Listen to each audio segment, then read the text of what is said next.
Ginalaw mo Tondo.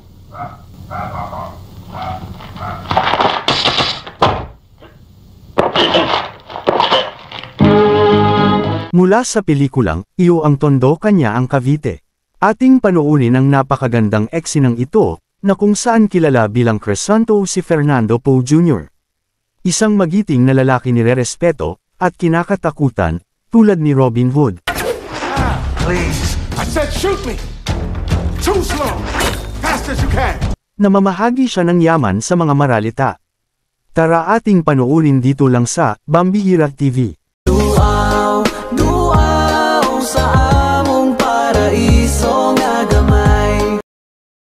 Naku po! Patay ko mga yan! Ngayon yung ko sinabi! Di ba patay ko mga yan? Kaibigan ba kayo? Ba't kami nagkakakinan? Tama no! Ano ba nangyari? Pedro! Ano? Sabi, hindi nyo nagkakas ko kayo! Balik kayo naman ang gato! Itiwin nyo si Crisanto! Hindi sa akin! Si Crisanto! Parang may naamoy ako hindi maganda. Ayun o!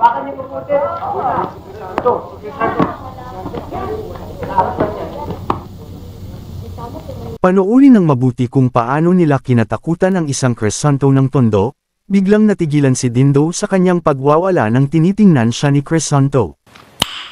Nice. Aling Desta, magdala nga kayong 2 kilong asin sa bahay. Yeah.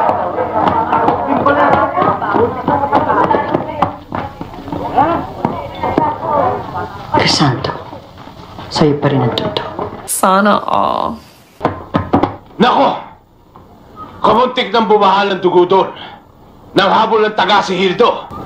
Mabuti na lamang at naroon si Crisanto. Alam niyo, Tata Carlo, na hindi man lamang nagsalita si Crisanto. Talagang hindi magsasalita yun. Pagkat alam ni Hildo ang tunay niyang pagkatao. Isunod naman natin ang ginawa ni Crisanto kay Mang Kanor. Isang matabang singkit na may dugong hapon na kung saan balak maghari-harian sa Tondo, habang nambuburaot sa kainan, sa kasama ang palad na daanan siya ni Crisanto. Tara ating panuunin ang sinapit ng matabang singkit na si Kanor. Alin ito? Neri ka. Ikaw bago kang tindera dito. Ako hindi nagbabayad sa mga puntahan dito. Sila nagbabayad sa akin. Parang may naamoy ako hindi maganda. Alin ko na! Mang Kanor, ano yun? Pera ko. Pwede ba? Pasensya na muna't mahina ang benta ko eh. Pera ko sabi. Akin na yan. Sa eksinang ito hindi na malayan ni Mang Kanor na nakita pala ni Crisanto ang ginawa niya na pangwalangya kay Aling Kuni.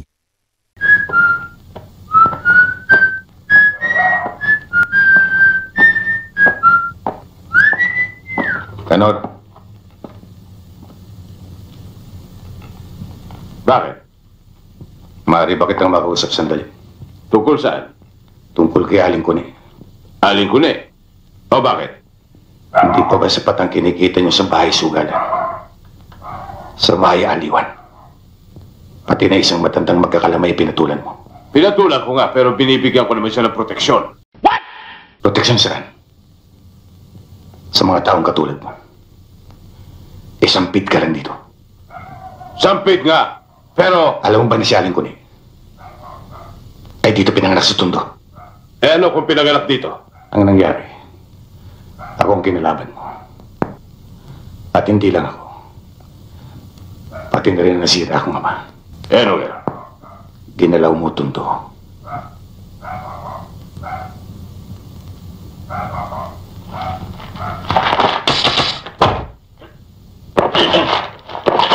Kung nagustuhan nyo ang video na ito, ay baka naman pwedeng makahingi ng inyong suporta at pagmamahal. Ang isang like ay malaking tulong na para sa akin para mas lalo akong magsumikap na makagawa pa ng mas magagandang video para sa inyo.